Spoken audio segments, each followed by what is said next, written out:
the smoking. Yeah. Yeah. Doesn't matter. Yesterday I like didn't smoke. I just like sat around. I was so bagged from that week, which was that last person I tattooed on Monday. I didn't even get to finish their tattoo. Like we worked until like almost 10 and they were just burnt. Jeez. I was like, ugh. It's like realism painterly style, floral whole side thigh. Like it was just big. It's like, okay. I thought it was gonna be way smaller. Nope. Nope. So at the end of it too, and she's super sweet lady, but she's like got a lot of energy, you know. And so I was just at the end of the day, like I was so burnt, so friggin' burnt. Anyways, well, we got this. How do I do that thing? Oh, there it is. Okay, share content, screen, start broadcast. So I think what we'll do is we'll just kind of like read from the thing and just go over. If you have questions while we're going, just like ask, dude. Okay. Cool. Because like this is a lot. I know it is, and it's not just like most of this stuff. When I wrote this thing initially, it was supposed to be for like larger scale work, but like the couple of classes we touched on this before, you kind of see like the body is just a bunch of symmetrical parts. It's just knowing how to like approach design as like X, and then you can know because it's designed a certain way where it would fit best. Okay. And there's locations on the body, right? Like if you have something on your calf muscle, right? Like the calf muscle is going to be kind of the same as like the lower back on one or two sides, and it's going to be kind of like, you know, the tricep on the back of the arm, and just how the musculature is laid out there, right? It kind of, yeah. Spots can accommodate things quite easily as long as you know how those stresses are applied to those sections of the body, which is unique for each individual, right?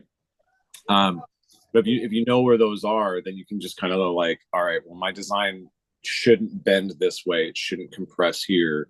Therefore, it can go in these spots quite comfortably and live free, right? Because the majority of tattoo work that I see now is created on like a 2D plane, right? Piece of paper or tablet. The majority of it's tablet now. And people are making it look really good this way, right? As soon as you take that design, you print it, you bend it this way, it changes how it looks. So everyone is always trying to find those spots. They want to put it on like the side of a thigh, you know, a forearm. There's like all those flat, broad places, like inside the bicep, chest, something like that. But they don't look at the spaces in between as being a viable spot because the artwork, one, isn't designed for anywhere. But and two, it's because usually our orientations on our screen are going to be long, right? It's portrait. You flip something, it can make it different. If you tattoo and do designs on a 45, where your actual canvas is at a 45-degree angle, so you have slope on everything, right? It changes how that design may actually fit onto the body. So before we get into that, which that's going to be next week, first we need to learn about the body. My paint cans, my door doesn't close and it gets dark in here. Yeah. Have you ever seen a tattoo on the web or social media, real life, where a tattoo just looks good? And this is an interesting thought. Like you can see a really great tattoo. It's accomplished technically. It's just right to the moon. It's amazing, right? But if you see that 2D picture on Instagram and then you see the same tattoo in real life, it's very different, right? There's those poses that people put in so it looks the same as it does on your tablet, filters, all that other stuff. And then when you see it walking around, it's like a sleeve or something. They bend their arm and everything gets all, you know, crushed up and weird. You're like, oh, that's not quite right. Well, other designs maybe aren't as like good technically, but they're applied to the body in a way that they just look good. Like it adorns the person, right? So we're zooming out. We're taking a look at the individual and how they wear the tattoo versus just the tattoo in this space. You know what I mean? Yeah. Oh. Okay. You get it? Yeah. Yeah, that makes sense. Yeah. So there's not a lot of variety in popular tattoo designs, right? Most tattoo designs nowadays do look the same. And when you do peruse it, you only see like really white people. And there's been this effort to bleach skin, especially in like Southeast Asian like tattoo artists will do this where they'll go onto their photo editors and they lighten the skin. So then when you go on people's profiles, you don't see any variability in skin. You just see all the same skin tone. It's white like this smoke, just all the way through. And if you haven't noticed it before, go to some people who are very famous. Not to throw names because we don't want to drag anyone specifically, but go and look at their stuff. They'll use lighting and tools to modify that so that there is a congruency in how things look. While we know that everyone doesn't have the same skin tone, all right. What else there? Oh yeah, and then some tattoos look good at first glance, but they look awful upon further examination, which we've done that many times, right? You look at it as a whole, the tattoo looks fantastic. You're like, wow. And then you start looking at it, right? You get your first impression, and then it just starts knocking it down. You're like, ugh. It's like look at an AI image. Like you look at an AI image, you're like, that's neat. And then it's like, why does this person have 47 toes? Why is there so many Jesuses? It doesn't make any sense. Don't look at the teeth. Yeah. So placing a tattoo is only one part of a great design. Okay, so two things are most likely culprit with checking out a design that starts as wow and ends up as meh. The first is that the tattoo has been altered to look more vivid and fix the artist's errors, and the other is the tattoo has been placed improperly on the body. This article covers most of what you need to know as an artist or client to ensure beautiful artwork used for the tattoo looks its best. So to break down some aspects of this, we've done this before, right? Just go over it again. Things inside of a design, especially when you're getting into complex things. It's not just a sticker. Even if it's a traditional piece, you have to have these things inside of it, right? So we got our focal points, our point of design you want the viewer to hone in on, right? These are parts of the design that usually have greater detail, are more prominent, and used to explain what the tattoo means to the viewers. Are you tattooing a hummingbird and flowers with a washed out background? What part of the tattoo would you like people to focus on? The bird, the background, or the flowers? Or the choice is dumping details in that part of the design will increase viewability and understanding for onlookers. Transitions and those aspects of the design that lead the viewer through, which we've gone over many, many times, right? The 3D figure eight, any aspects inside the design that are literally pointing at something that you want someone to look at. Those things that are pointing are those transitional elements, right? Transitions are helpful if artists wants to join multiple focal points. And artists use these transitions for appointment elements to design, create flow between different body parts that connect over a larger scale design. Transitions can be subtle bits of soft shading, foreground elements that point to the focal point you want to be seen. And yeah, we'll get more into that next week. It's fine.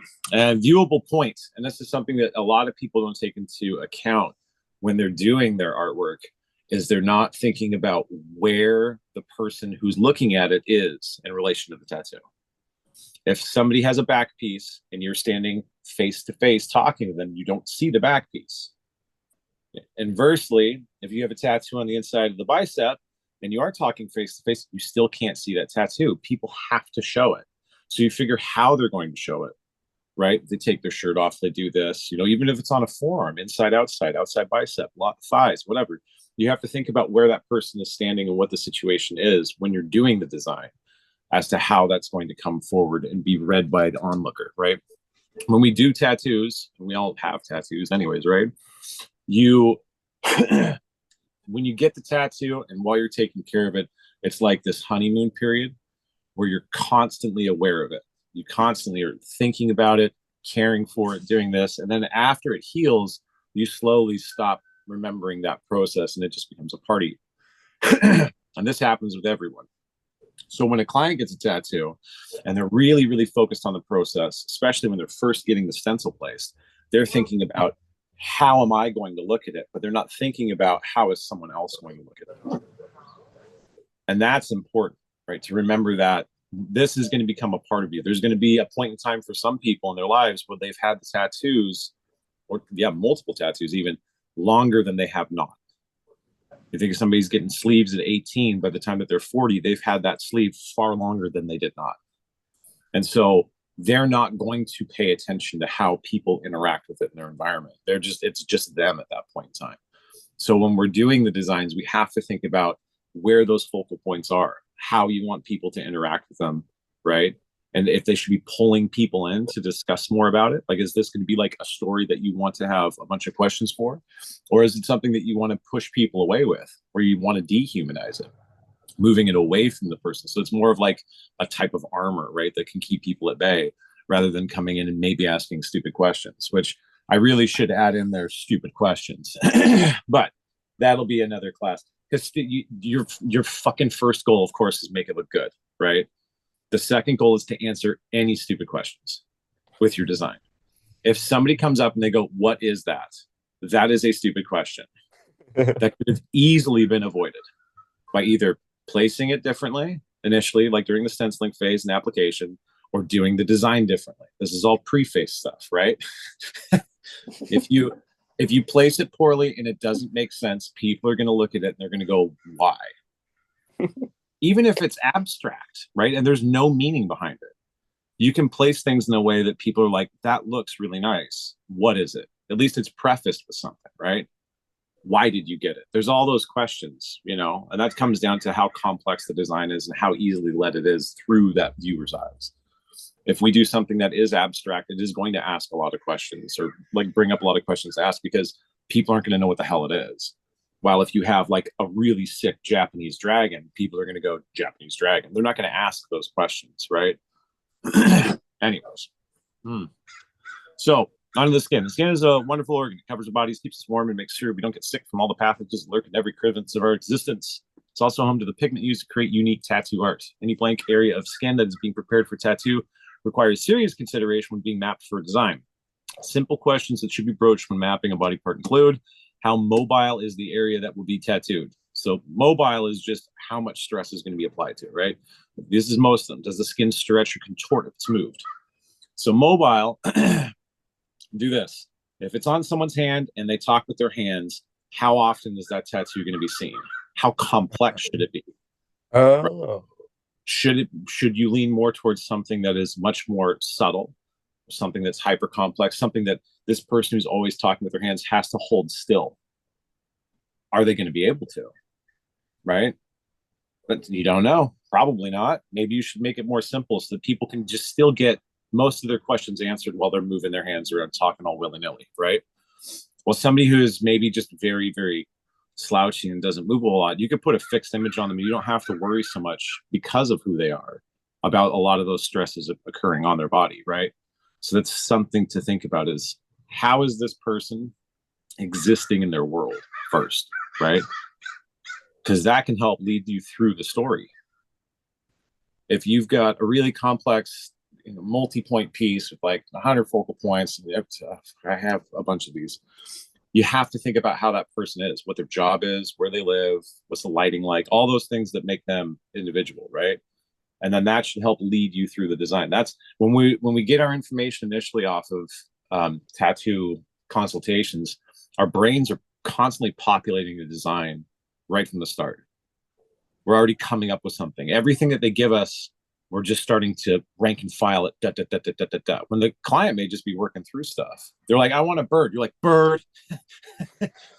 Right? "I want, well, a bird and flowers," right? And you just start collaging this shit in your head, rather than just stopping, taking notes, and thinking about how this person is acting, right? Getting to know them better before you start to create the story of what the design is going to be. So anyways, yeah. So how's the skin stretch and contort if it's moved? And each part of the body is going to be different, right? Around the joints, we have a lot of stresses that are applied to it, right? But that's always going to be mitigated by, next one, how muscular the client is, right? So if somebody's a big, beefy gym rat, when they bend and move, that skin's already stretched taut. All aspects of those designs are going to stretch, compress, and twist a lot more than somebody who is just like a trunk, The thickest part of their body is their joints. It's like joint, skinny joint, When they bend and move, this stuff doesn't bend and move very much. So that's really important to think about, as well as like, how does this affect the design's viewability? So if somebody is really big, even though there's going to be a lot of stretching and stresses that are going to go on with the design, you have broader, flatter areas to work off of. So scale is going to be really important to understand, right? Well, if you have somebody who's extremely thin, you don't have those areas. You have things that are constantly wrapping and contorting. So we have to figure out how to make those spots where people are in relation to the tattoo interesting enough to, engage them or disengage them if the needs be. Next one is this body part exposed to the elements more than others? If you have your hand versus your butt cheek, one is hopefully going to be covered more than the other, right? So photo degradation and the stresses that are going to come about just from like moving about are going to be far different on those spots, right? If you tattoo an armpit versus a face, they're going to go through different stresses, even though the skin on those are relatively the same, like texturally. So that's environmental stuff, right? What's the skin tone? Skin tone is going to affect everything, right? If you have very dark versus very light, it's going to change the amount of detail you can put in there, the types of colors you can put in there, how much depth can put in the design, and how big each one of the elements should be. If somebody has dark skin, like very dark skin, you could have a design that is quite large. So we have a rose, we got to make that rose large enough so that at a distance we can understand what it is. While somebody who is very pale, nearly albino, we could get the same type of dramatic effect of something that's much smaller at a distance. So very important to think about, right? Is there any age-related wrinkles or tissue degradations? Especially when we get into stuff that's bypassing like transits of joints, so like the elbow, the wrists, shoulders. There's spots around there where age-related shrinking, sagging, and like just tissue degrading is going to occur as people age, right? And those are usually the spots that stretch and bend the most. Like you'll see people sagging armpits, back of the arms, right? Around the elbows, midline. You get the face and neck area quite a bit. The mud, or wasn't that the love handles? Isn't called mud flaps. I think that's your butt cheeks. They those sag as well, right? Spots around the knee can actually loosen up quite a bit. And same with like around your ankle. You can get softer, crepe papery skin that occurs at a younger age. Like if you have somebody who's 70 versus somebody who's 90, their skin is very different. And if you have somebody who's 70 versus somebody who's 50, it's different. Somebody who's 70 versus 20 is far different. So knowing where those stress spots are going to occur, which is you can easily do it just by asking them a question like, do you have anyone inside your family that you look a lot like? Because genetics are probably going to predispose them to a specific age-related outcome. So if you look like this person, how does that person's skin look in the area you want to get a tattoo? Right? If we're doing a sleeve and we need a ton of detail actually where that transit on the elbow is, but this person is going to age and their arms are going to get really saggy. Is it smart to do that? Should we scale the design up and maybe move an element off of it? Or should we, shrink it down and add it, and make it more complex based on the individual? Told you this week was going to be dense. And then are there any areas of worry, right? Skin cancer, age spots, scars, bruising, keloids that will become a part of the tattoo. If those are there, and it's like the initial consult when you're doing stuff, even if you're doing walk-ins, you should be looking at the skin and the person. All these things should be just a constant, right? The design is tertiary. Like you're just doing a design. Who cares about that? But when we're designing it for the person, it's very important to actually see them as who they are. That's taking a step back, right? When you take a step back and you're looking at them, you're allowing them to kind of guide the artwork, which is what we should be doing anyways. I mean, if that's how you practice. I know some people are like, I want to do my art, and that's fine, like if that's what you're doing.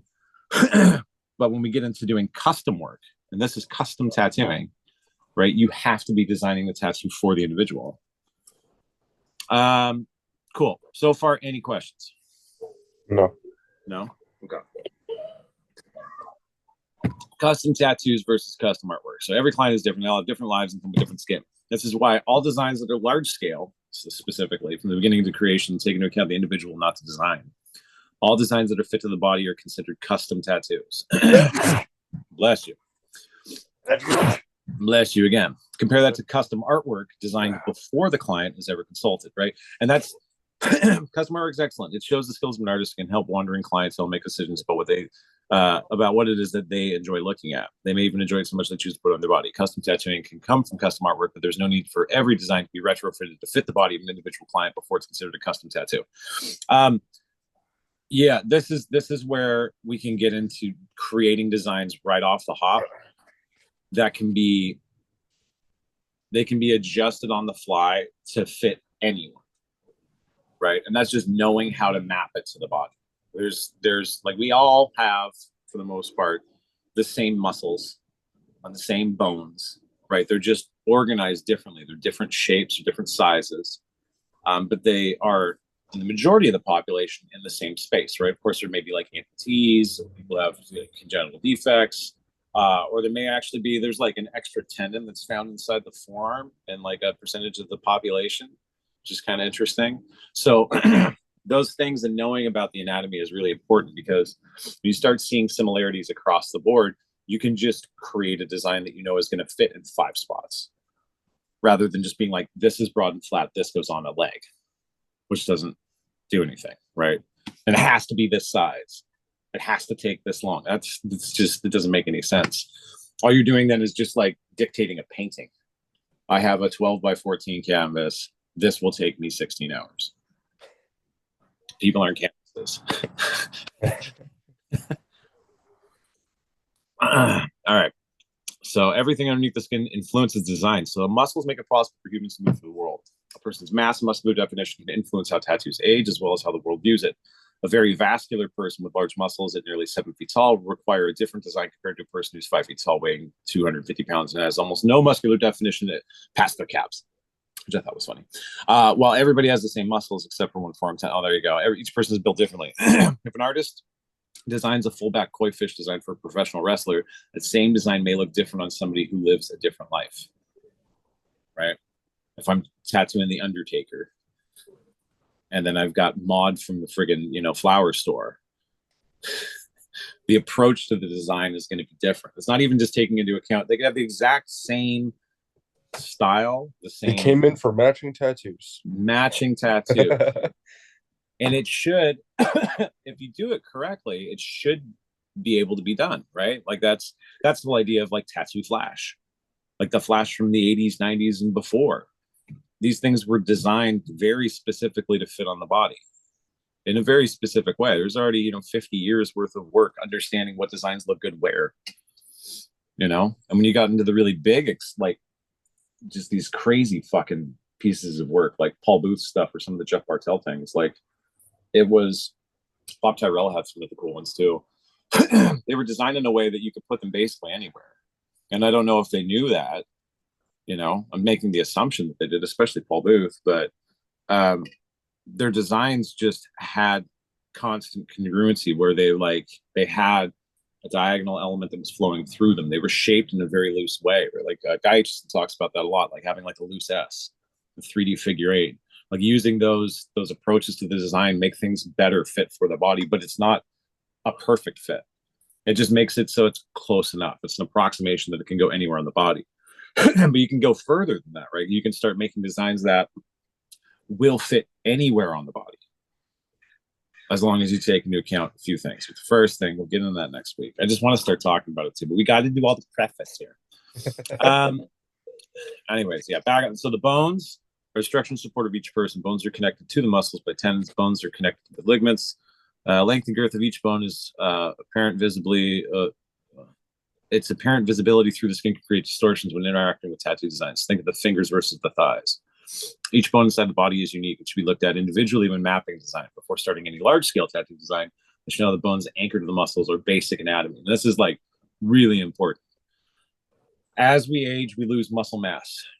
So at a younger age, people, even if they don't have a lot of muscle, those muscles are going to influence how the designs look, because there's more of it there, right? There's more cushioning, there's more backing to it. It's just a very strong thing. Think about a stretched canvas, right? When we age, it's like that canvas is loosening up and shrinking. So if you have a 30-year-old canvas that you're going to start painting on versus one that is just freshly stretched, they're going to react differently, especially if you have friggin' gessoed that shit and gotten it prepped like before when you initially stretched it. If it's just loose, it's going to react differently. And with the bones, as you age, they exert more impact on the tattoo designs. Like you have your radius and ulna where there's a lot of rotation, right? You get those bones, they actually turn. There's a lot of muscles around this that block some of that from happening, right? Especially like halfway up the arm. It's like the medial line where those like, for the like brachialis or whatever, the flexor extensors in that area are. Above it, things stay relatively fixed. And you can feel it because those are attached to your elbow, right? They don't move a whole lot. But down at the bottom here by your wrist, they move a ton. If you didn't have all that muscle underneath there and the skin was stretched taut over those bones, when you go to twist, that would be some massive stress applied to a tattoo. And that is what's going to happen when things age. As the muscles shrink, everything is going to start bending and moving more. Right? Boop, boop, boop, boo. All right. What else is on top of the skin can affect procedure and healing? So hair. If you have somebody who's super hairy, the design is going to look different than somebody who is like a polished piece of friggin' whatever, right? Has got no hair, powder, or whatever. That's a fucking movie thing that I can see you've never seen. It's fun. So when we do the designs, like hair acts as something that like messes with light, right? If somebody who's very hairy, it's almost like they have extremely dark toned skin because not a lot of light is able to reach the design and get back out so it can be seen. You know what I mean? Yeah. So when you're thinking about the scale of the design with somebody, if you put a bunch of really small fine line work on somebody who's very hairy, you will not see it. Right? If you blow it up and make it bigger, it's going to make it more legible. The same thing if you have somebody who has no hair, you can kind of do what you want based on that, you know, as long as their skin tone allows.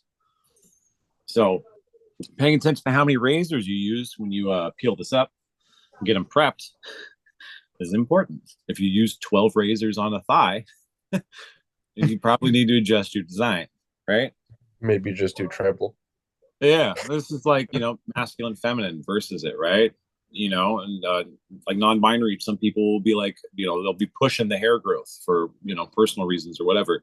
So those things are going to constantly be interacting with the tattoo, and you have to see that. You know, you're doing walk-ins, you got to, like, the first thing you look at is look at their head of hair and then look at their arms. If they've got bare arms, see how hairy that shit is, you know? You can just tell because you're going to get more hair as you grow. It just happens, you know? As you age, get older, you start getting hairs coming out of your friggin' eyes that like are just like really fucking long and shit, right? So if that's happening and it's of a specific like pigment level as well, you need to account for that in the tattoo. And when hair starts to turn white, like it loses its melanin, it's reflecting a ton of additional light. And it'll make it so that the things underneath it basically aren't able to be seen. So you have somebody who's very hairy and has like salt and pepper up top, and they want to get a tattoo on a spot that you can already start seeing some gray hairs and things. You're going to be on a limited timeline for how visible that is given whatever you've already designed. So you got to be thinking 5 years ahead, 10 years ahead. Like, how is that going to affect the tattoo, right? Scars, burns, scrapes, cuts. These marks cover the body, show how the body is tried to repair something damaged. Resulting skin can affect the results of the design and make it more difficult to actually tattoo. Yeah, so like if you have really thick, chunky scars, like on some C-section scars that I've had to work with were just gnarly. I mean, it's just almost like people didn't give a shit, you know. Versus stuff it's maybe just like a, you know, small paper cut or something on a hand that had a little bit of a scar because somebody's, you know, they just scar every time they get a paper cut. I don't know. When you go over top of them, that's going to change it, especially if there's a change in the skin's pigmentation, right? If the scar is darker, that means there's going to be more melanin inside that area. It's going to show through where you're doing your design. And so you're going to have to adjust your palettes to match that. If you have a gray shaded area, you may have to make the outside areas around where that scar is darker and then use a lighter tone on top of the scar, or just use the scar's natural pigmentation to influence the things that are around it, not even touch it. There's a lot that goes on with scars. That's another class. We don't have to worry about that, but something to pay attention to. Same with freckles, right? If you're doing a full color piece on somebody who has freckles, you're going to get this modeling all through it. So when you do the color, there's testers that we normally do, especially if none of them are, which I have a video actually, you can go online and see if you wanted to. It's about like the ABCDEs of moles and freckles. But if all of them are just freckles, you don't have to worry about them. When we go to do the actual tattoo, any spots of darker pigmentation, when we go to put like let's say a base green on it, we'll put a lime green on the skin, it shows lime green, and it gets some of those freckles. Now it's dark green. Oh, okay. So if they want it smooth and uniform and actually to hide the freckles, whatever that light green is and looks like when it's underneath that freckle, we've got to make the rest of the fucking tattoo that. Now, if these are sun related spots, there's going to be variability that you can't account for. So if that's how they tan, is they freckle, right? In the summer, you can't pay attention to that stuff. You have to do the tattoo and just know that like 3 to 6 months out of the year, you're gonna be able to see it. But when they go out in the sun, it's gonna all of a sudden become very, very, very distorted. So you don't get in the nuance. Now you get into size and scale. Like, how big should this be? If you have somebody who has a bunch of freckles, you usually got to blow the design up a little bit, make room for that, that variability. So at 15 feet, it reads really, really well. People get closer up to it, and it starts to become more obscured. Obscured, I bit my tongue. So age and stretch marks, the design aspects of planning and mapping are all about, regardless of the individual. We all know skin ages. Understanding how the skin will age, or making assumptions about how the skin will look 10, 15, or even 30 years in the future will help design stand up to the test of time. Just talked about that, like those shrinking of our bodies that occurs and those tension spots, right? Like all those spots you can see the skin loosen up. Like that's, lines here, the ribs, the fucking mud flaps, all that shit is it really does influence how we should be looking at this stuff, right? And then skin tones. So skin tones as well, depending on the time of year. And something I ask everyone, like I'll ask how much do you tan in the summer when it's in the winter, and if they're like, oh dude, I tan a lot, they're already kind of like, medium tone skin, but they're like, dude, I get dark in the summer. That should influence how your design is being done as well. Right? If you're doing that, then you're gonna have to scale it up. You may have to use a little bit more darkness in it to keep it going. You might have to do a bunch of other stuff to make it look and read better so that it's like 12 months of enjoyment rather than being designed so it's only like 4 months where you can see this thing and it actually looks good. Inversely, if you have somebody who has like very, very fair skin, choosing to go in with a whole bunch of like specific pigments that maybe are less light fast than others is not a good idea, because that they're going to fade faster than somebody maybe who has some type of skin tone. Like you have some Northern European versus Mediterranean. Those colors are going to age at different rates because the sun that's going to interact with it is greater from one population compared to the other. Right? So that one's done. Any questions about a lot of that stuff? That was a lot. I'm going to have to reread all of that probably a couple times. Yeah. So this is the most basic approach to doing mappings, right? These are the things that you are. This is basic. These are the things that you're constantly thinking about when you're going to design a custom tattoo, right? So like custom tattooing is a lot different than Flash. And everyone's like, oh, it's Pinterest design. I just want to do my own designs. And I laugh all the time because one, the Pinterest designs are probably designed better than the majority of the stuff that people are doing. One. Two, if they're just copying some other design from years past, so the majority of stuff is like that now. If it was designed well by somebody, then you're just getting an instant kick in, right? This is why a lot of people stylize now. They'll copy the same peony that's been used for 70 years. You know what I mean? And they put it on the same place of the body on accident, and it just slays. And they're like, that's my style. You don't understand what you're doing, All I do is this. All I do is trad work or neo-trad or whatever. And, I do this and I do that. And they've got a couple things that they kind of, intuitively know. And so they just keep doing the exact same thing, which is fine. I mean, it's a good result for the majority of the time, right? They have no idea what they're doing, though. And I've talked to so many people, and that's not exhaustive, right? And if anyone is watching this video, I'm not saying you personally. I don't fucking know you, probably, so shut up. But I'll talk to like big name artists, dude. And I'll be like, why did you choose this element here? And they're like, I don't know. Did you think about how this is going to roll over? They're like, oh, you're thinking too much about this. Oh, okay. Maybe I am. Maybe I am making it way too complex. But I mean, to maximize the idea of mastery, I think that you should understand what you're doing, why you're doing it, and how you're doing it for every step of the fucking tattoo, right? That's the goal.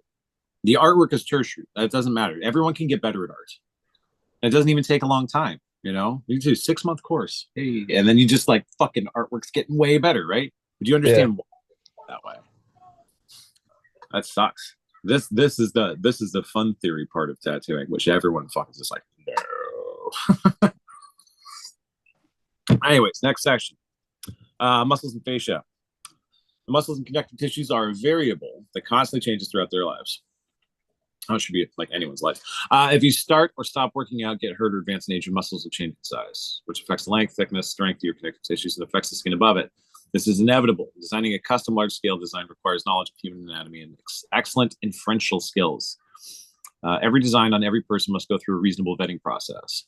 This is where tattoo artist makes assumptions about the health and viability of a section of skin on the client. So when you're looking at something, right, it's like wherever underlying structures, blah blah blah blah blah, how things fit and flow. When you're looking at something, you're not just looking at, okay, I have a forearm tattoo.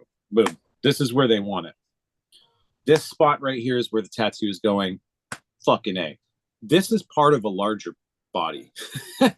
The elbow, the hand, the wrist, the triceps, the time of year, the environment, everything is going to affect that. So we got to look past that. Just take an extra 4 inches on each side, right? And see how that skin moves as well. Because as things start to fade and degrade, you start to shrink and lose muscle mass, everything is going to be affected by those structures that are around it. So instead of 2D'ing this and just canvasizing the fucking individual and going, this is it, you know, designing something in 2D, we should be looking at that space, even if they're going to do like a patchwork sleeve, right? This space, what's around it? If there's already tattoos, how do those tattoos look? How have they aged? Who did them? Are they scarred? Are they not? What does the pigment look like when it's healed? If it's really well done, does that black have a tint to it, right? Do those reds or yellows or blues or greens, which one's faded faster? Is that because of the pigment or is that because of the person? What's their lifestyle like? If they work in construction, they're not going to be doing construction when they're 80, right? They're going to hit a point midlife and then their body is going to change. It's either going to shrink or it's going to swell because of the booze. And so that's going to affect all of that stuff, right? Past that, everyone has a different amount of rotation. Just talking the forearm, where their hand can turn a certain amount, right? Radially. I've seen some people who can just, they can almost turn their entire arm all the way around, right? And when they do it, their skin doesn't move at all. It's really fucking weird. And other people who've got like super limited joint movement, like mobility, and their stuff is just twisting like mad. So when we think about that, we gotta look past just that snapshot, that Polaroid of the space we're working in, right? Does that make sense? Yeah. All right. On to, what time is it? No idea. Oh, jeez. I think before we get into, we'll turn this into 2, because the next bit is going to be all of the stuff just about like the body. Like, I mean, we haven't even gotten anywhere near this. Maybe this will have to be 3. Yeah. Actually, no. Let's just go through the body parts. We can do that quickly before we get into the actual mapping stuff. Okay. So the arms, lower part of the arms are prone to twisting, torsion stress. The closer the design gets to the hand, further up the arm around the elbow area, be less prone to torsional stress, but more prone to squishing, compression, right? So you crush your arm, things squish. You pull it out, it stretches. You get tensile stresses, right? Moving past the median of the bicep tricep area, just right here, right? The design again will go to torsional and compression stresses by here. Twist, and it gets rotated as well. So we get a lot of really weird stuff that'll happen up here. But close towards the elbow, the hinge joint, everything is going to get compressed or stretched, right? Yeah. If the arm is lifted past 30 degrees to wrist, say, like, think about this. If your arm is up here, how's that skin on the shoulder? And when it comes down, how is that skin? Oh. Right? If you pull your elbow up in the back, what happens to that skin? There's a lot of movement, right? If you pull it up in the front here, there's a lot of stretching. There's a lot of different stresses that are applied to those joints. And those things, like I'm saying, look 4 inches past it.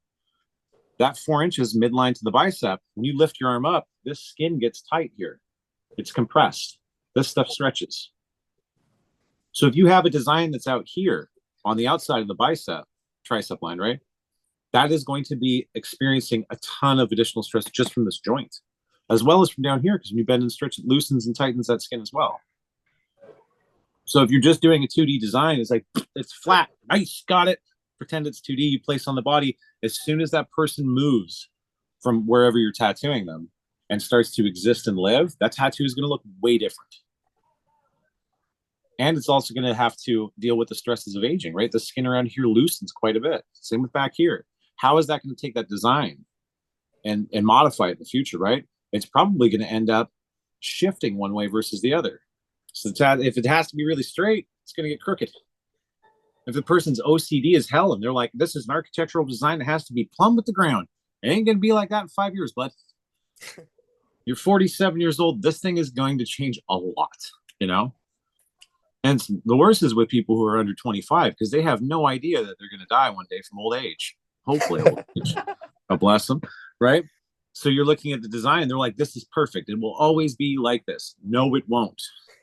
It is going to change. Right now, you are doing a ton of Molly and hopefully not too much fentanyl and dancing around and being fucking crazy. When you get your life together, if you do, your body's going to change. Look at the cokeheads from the 80s, right? They're all rake thin, fucking dancing with shoulder pads, acting crazy, and then they stop. Now I got fat. Changed their metabolism, right? They're like, holy crap, I haven't eaten in 4 years. I'm hungry. That goes. Anyways. All right. I got these images and stuff too that just show, which is why I wanted to get you the article as well. It shows you just the basic structures of the arms, right? You can see how complex that a lot of these muscles are that are here, right? Connective tissues up at the top. You can see how they kind of like they branch out and they come back together, right? Form into like that tendon ligament like junction on the joint. And then there's also like things that are keeping them clumped together, like different fascias, right? Packets of things that are keeping it. And all this stuff is attached to that, you know, that underlining of the skin, the subcutaneous stuff, right? Like all of that's set on top of it. So there's always like a buffer. You can think about it almost like an earthquake, right? We have a lot of movement down low. It causes some movement up top, right? And so while that muscle may be bending and moving like this, because it's further out on a radius, it's going to cause it more. It's like taking a ball and spinning it, right? Down here on a string, down here it's moving at such speed, 60 feet out, it's moving way, way, way faster, right? So those stresses that are happening down here, they increase the amount of movement that goes on. So if you have like a dude who's really big, that skin moves like a motherfucker, right? Somebody's very small, not as much. All right, the back, these two distinct regions, the upper lower. So the trapezius muscle spine, sections of the rear shoulder and other groupings make this the most complex section of the body. Like there's so many muscles in the back. So many. There's like layers upon layers of muscles. Everything is kind of connecting along like where that spine line is, right? There's variable topography due to many different muscles bending and moving across the tops of each other. Compression along the spinal column, coupled with stretching when the shoulders are brought forward. You pull your arms forward. Like how much does that skin move there? It's crazy, right? So when you're doing a spine tattoo, don't lay them down. Ever. If you do lay them down, lay them on their side. If you lay them down, what happens? Their shoulders get brought back. And halfway up the spine, that skin is compressed. Oh. You can never stretch it enough. You won't be able to because the body's literally fighting against it. Like think about this. You bend your arm together. I've got to stretch the skin here on the outside of the elbow. How? If I stretch it out like this and I rotate my arm around, then you can feel how tight it is, right? Yeah. That's useless. Okay. So, breast line spine stretches the shoulder forward. It makes symmetrical designs extremely difficult to achieve, especially long term. Like that's another spot where skin gets crepe papery and thins out. Right? Hypermobile spaces that have less connective tissues tend to age more rapidly than others. The scapular bones, right? You know your scapulas are, right? Fucking blades on the back. Yeah. Those bring the most forward-facing section of the upper back. So it's like, if you look at topography of the back isn't flat, right? You'll have it kind of arched a little bit, one way or the other, depending on the person. And then when they get to their scapulas, it bumps out, and then it comes back in for the lower back, and then back out for the rump. So you think about if you're standing sideways, what spot is out the furthest? When you're making your designs, you can use that. If something's closer to you than something that's further away, it'll help increase like that idea of depth in the design, right? You don't want to put a focal point in the middle of the spine that is supposed to be the closest reaching thing and then make the scapula the thing that's the furthest back because you're literally working against that biology, right? If you're doing something across the shoulders and you want to try to keep it all even, you can't just take a fucking rectangle and slap it on. It'll end up getting all fucking wonky, right? The thing is going to have to be contoured to fit the individual's body so it looks and appears flat. Upper back, it has the shape. It's almost like a diamond. This makes most circular standalone designs difficult to place and size, for that region. Like if you put a circular design on the scapula and it's not just the right spot, when they do this, it goes, whoop. You put it right on the center of the spine. It's great if they're totally standing, relaxing, and then their body mass doesn't change ever. But as soon as they do this, that fucking thing goes weep. Or they put on 20 pounds, or they lose 20 pounds. It will change it. You know what I mean? All right, lower back. I include the buttocks in the lower back region. Others may not. I believe in an actual full back tattoo incorporates this body part. The lower back has a shape that mimics the gastrocnemius muscles of the calves, which like literally side by side. You can see the two heads of the gastro there, right? Gastroc, and then connective tissues, the flaring that comes out and kind of ties underneath the lat muscles and stuff. It's literally the same. It's synonymous, right? And you can think about the torsional stresses that happen with the calf. If you rotate your foot in and out along that knee line, you're going to be getting a lot of movement as well, right? Even where the fascia comes up and connects underneath for any of the underlying, other stuff. Like it's all kind of the same. So anyways, the oblique muscle groups, right? That's the spare tires around the sides that wrap. Latissimus dorsi, that's the cobra muscles on the side, right? And underlying structures, which are too numerous and confusing to put in this list, make up a horseshoe shape. That part of the body experiences massive compression and tensile stresses and experience torsional stress when people twist their trunks. So you can put a lower back tattoo on and somebody leans forward and that design goes from this to this. You're like, oh, damn, it's a back tattoo, but just there, right? Well, at the same time, if they're leaning forward and you place the tattoo, then it shrinks back up.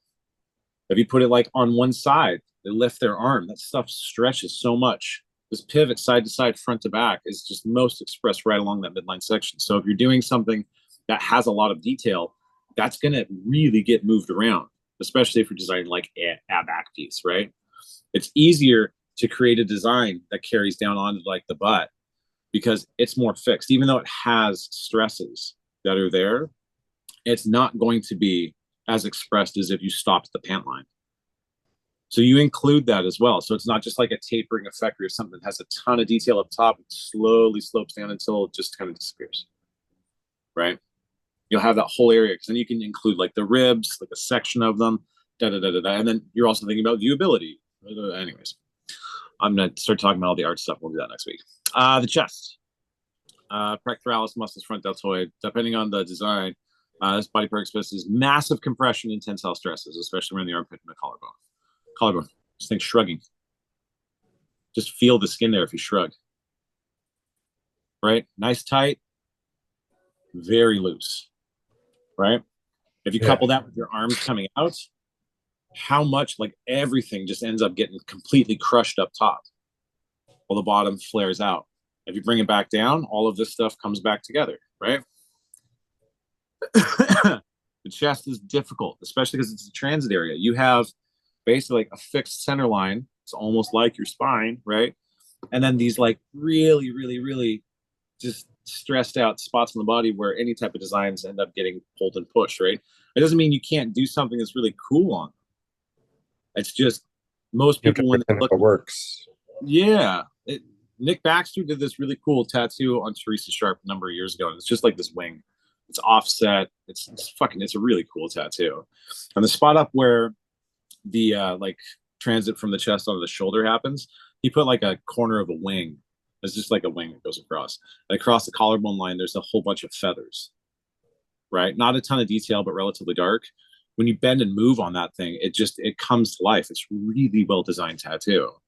I see other people do it. They're just like, put smoke, put air bars. We can't put something on there, right? We'll just create these lines that are constantly segmenting the body and pulling it, like, so you're not actually tying things together. You're just, look at this. It's just 2D, 2D, 2D, 2D, 2D, there's no 3 dimensions of this stuff. And, fucking chain smoke during our class here. More muscles. So the legs, just like the arms and legs, deal with torsion stress to some degree, yet these stresses are not as extreme as seen with the forearm. Legs do suffer quite severely from compression and tensile stresses. So look around the knee. If you put something close to the knee and the person's knee is bent, when they straighten their leg, that design goes, right? If you place it with them standing up so it looks normal, when they sit down, that thing gets stretched so fucking hard, you end up doing this tattoo that's different, right? It becomes 3-4 times the size. And you get up onto like the center part of the thigh, it's almost like the bicep area, right? We'll tricep in the back, anyways. When this bends and moves, it's relatively fixed here, right? But it's when the whole leg bends and moves up and down, right? That spot on top of the thigh ends up getting more compression. And as it leads towards the hip, it's very much like our joints that are here, you know what I mean? Our shoulder. And it's not thinking that everything can accommodate a flat surface is ignorant, because the body is constantly moving, right? And it may be able, at times it may be able to accommodate it based on the person where they're at in their life, right? They're fucking hitting leg day every day. I've tattooed some like young women, dude, who like their legs are overdeveloped, and like the outside of their like quadricep is just like it's like a fucking board. You're like, oh my god, but are they going to be able to keep that up 35, 40 years? No. The design is going to change, anyways. On the legs as well, you get to the back, right? Hamstrings and the gastroc soleus muscles, anywhere down even to like that friggin' awful tendon that you get back there, the old Achilles, right? Mm-hmm. All of that stuff is constantly going to be getting compressed and stretched quite a bit, like that whole back part of the leg. And when you're doing like leg sleeves, you got to think about, or even smaller tattoos, if you can utilize that stress to increase like how the design is going to feel or move, right? There should still be something interesting on the back of the leg. A lot of people, when they design leg sleeves, they intentionally leave out that area. Same with the inside of the thigh. They just leave it out. They just look at the outside of the hip and they're like, fucking line right down the knee, line right down the friggin', you know, and then this is a leg sleeve. That's not a leg sleeve. That's an outer leg tattoo. You know, or they're just doing something just on the thigh. That's great. But I mean, like, there's nothing, you know. Anyways. I'm just going to sit there getting mad. I don't want to do that. Abdominal, lower back, experience compression, tensile stress along with torsional stress, depending on the individual. The area the body is influenced out by the like adipose, like how much fat is there, right? More fat equals less definition, making it easier to place. Design that will conform to many hills and valleys. Of course, this has a limit. Large cavities inside the skin may occur if the person has quantities of fat tissues. So you'll have like cellulite or something, right? Where you have these ripples and dents and divots, especially if they bend forward and compress off their abs, they'll end up with like this pockmark stuff. It changes how the design looks. If somebody's showing their tattoo like this with their arms up, it can look fantastic. But the minute that they crush down like this, what's it going to look like? You have to think about that when you're doing these designs and where the placement is as well, right? Spots where you have a lot of stress, compression, torsional, whatever, right? Rotational, it's fucking whatever. You've got to make sure that you're not putting a ton of detail in those spots. There should be transitional areas. You know, you wouldn't put a focal point on your elbow. It's going to bend and move a lot, right? It's going to age really fast. There you go. You getting it? Everything to know, the abdominal design, this part of the body is prone to change throughout a lifetime. A 20-year-old abdomen is not going to look the same as somebody who's 65, right? Also, every 20-year-old will be 65 someday, fingers crossed, right? So making sure that the design considers the inevitable increased chance of the person will enjoy a tattoo throughout their lifetime. You should always be planning for the tattoo in the future, which is difficult because nowadays everything is Instagram ready. So you get a snapshot of this, somebody looks at it, and they're like, let's say you put a tattoo in kind of a sensitive spot, right? And it's had 3, 4, 5 years to go. So the person hasn't thought about the tattoo in a long time. And they're at a party and they're talking about tattoos. I'm like, oh, I have a tattoo right here. I'm like, can you show us? Like, no, I'm not going to show you. I can find the picture online. So they go back through your feed, they find the picture, and they go, this is what it looks like. Wow, that's amazing. And then they go home and they're like, that does not look like that. Beep, beep, boop, boop, boop. You suck, right? Or I'll never go to that tattoo again. They lied to me. Or why did this age so much? Do I have the courage to go out and ask this question, or am I just going to sit there and stop getting tattoos? Right? Yeah. Yeah, and this whole thing, I'm not covering hands and feet or the neck. Those are just totally different. Same with like the machines you should be using, the techniques, everything is different. This is just for like basic stuff. All right. So that's halfway. I don't think that we need to go any further than this today. That's a lot. I told you it was dense, dude. Homework. I have an anatomy book. Is it a good idea to just fucking look at it this week? Do you have the one from school? No, I bought one. I bought my own. When did you I can bring it in for you. I have to go hunt it down. Okay. Well, if you've got it and you've had it for a while, that's cool, dude. You can do that. And then like homework this week is literally just it's not a whole lot. It's just think about stuff. Wink. Yeah. You should be thinking about how tattoos fit on the body. So the entire week is like every tattoo that you go to do, you just got to stop and look at the individual. Like stop trying to populate the story before you understand who the person is, right? Next week we'll talk about like really digging into that, like that individual, how to pull it apart correctly, right? So right now you're going to go out, you're just going to try this, and you're going to build a whole bunch of experience doing it wrong, which is fine, right? Don't try to apply. Be aware of it. Yeah, don't try to apply it to any of your tattoos. Don't, because I mean, unless maybe you got it, maybe somebody's listening to this and it just clicks. They're like, "Fuck yes, all right, go," whatever.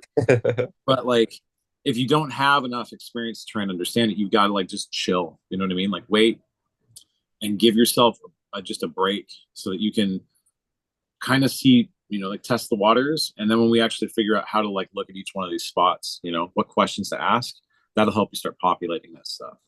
But do that as well. Use this as a buffer to like create space between you and the design before you get into it. Okay. Just take an extra 5 minutes. It's 5 minutes. That's all it takes to do this. I do this with everyone. You see me drawing on everyone, right? Yeah. So, well, you just stop and then you just look at the person, right? I'm objectifying them being a fucking creep. You're just like, okay, what the fuck is going on with them? Like how? Like understand the situation better. You go fucking just like macro down to micro, right? Yeah. Tattoo is the micro spot. Macro aspects is just like, are they healthy? How old are they good? Do they walk funny? Do they have a limp? Right? Do they have like pains over their body? Like what size of it? Like you're trying to assess and size the person up. It's almost like you're going to get into a fight with them, right?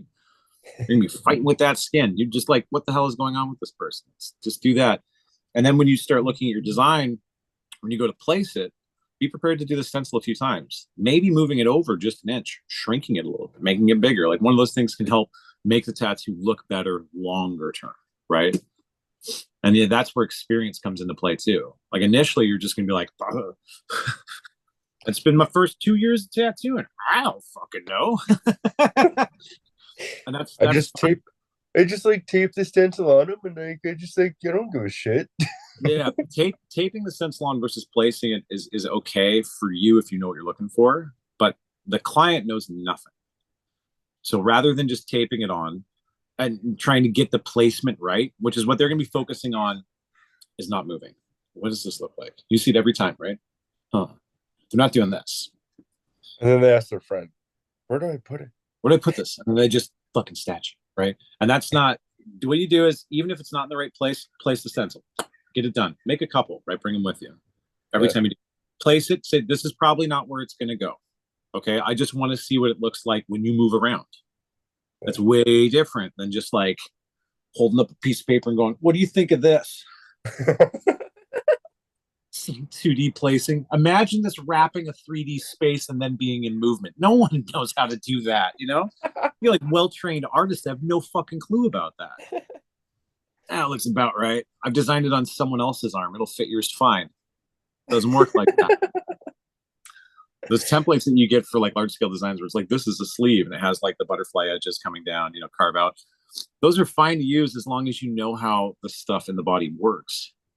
And you've looked at your client, you see how they're laid out, right? And you're like, oh, cool. Like they have a really underdeveloped this spot, this spot's overdeveloped. They've got this skin tone and they're like hypermobile. That's way different using that stencil rather than just going, like against the person who comes in is like, this dude's jacked as fuck. All those proportions are going to be off. You have to know what you're working with and who you're working with first. That's the class. Boom. Boom. Like and subscribe and all that. I don't fucking know. What do you think? Questions? Hit me. Probably too much. Yeah, I was able to keep up. I think yeah. Mm-hmm. That was a lot. So I was yeah. This is kind of like how I think past the art classes that have been pretty just like, flashy cells and stuff. Yeah. When we go back through everything, this is how it's going to be. So we've got you through the 100 level class of art, right? Yeah. This is some 200 level stuff. Just a little more in depth. Yeah. It's good. And it should be, right? Because like now you know how gradients work and you know how to create shapes. Your artwork has improved exponentially. Like, I mean, crazy, right? So now it's like, okay, now you can do this on this 2D plane. How does that work on 3D? So it's translating all of that over. You know what I mean? And that's the most difficult part of tattooing when you start getting into, especially like large scale custom work. How do you translate it across so that it looks good? Are you really focusing on every little line? Or are you just standing back and looking at the shapes? They did that textile sleeve on Obina, right? 10 feet out, that tattoo fucking screams. It's amazing, right? 20 feet out, it's still super legible. He's got relatively like darker toned skin. You know what I mean?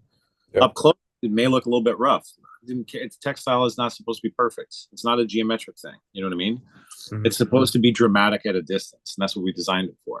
And it's designed for him. Like we literally drew the whole thing on him, which was really hard. So, anyways, all right. I guess that's it. I'll stop recording. Fucking yeah.